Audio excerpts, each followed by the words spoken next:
Dans cette vidéo, nous allons voir comment décrire une frise. Une frise est constituée d'un motif qui est reproduit dans une seule direction par translation.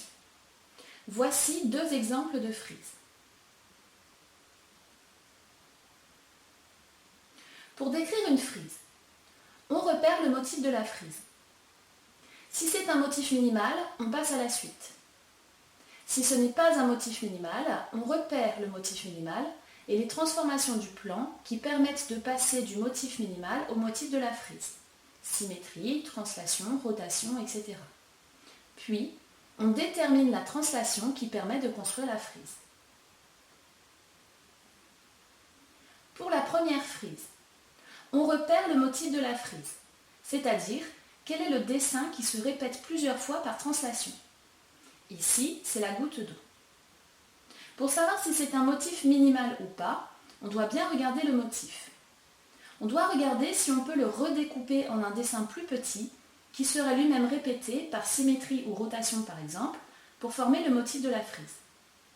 Ici, on ne peut pas redécouper la goutte d'eau, donc c'est un motif minimal.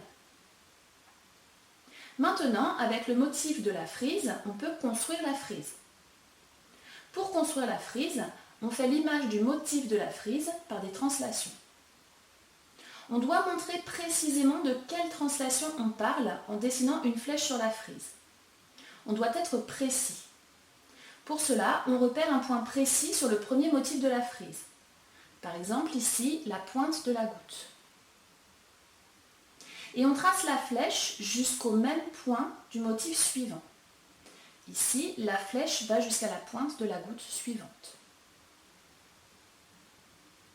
On construit la frise en répétant plusieurs fois cette translation. Pour la deuxième frise, on repère le motif de la frise, c'est-à-dire quel est le dessin qui se répète plusieurs fois par translation. Ici, ce sont les deux parallélogrammes. Pour savoir si c'est un motif minimal ou pas, on doit bien regarder le motif. On doit regarder si on peut le redécouper en un dessin plus petit, qui sera lui-même répété par symétrie ou rotation par exemple, pour former le motif de la frise.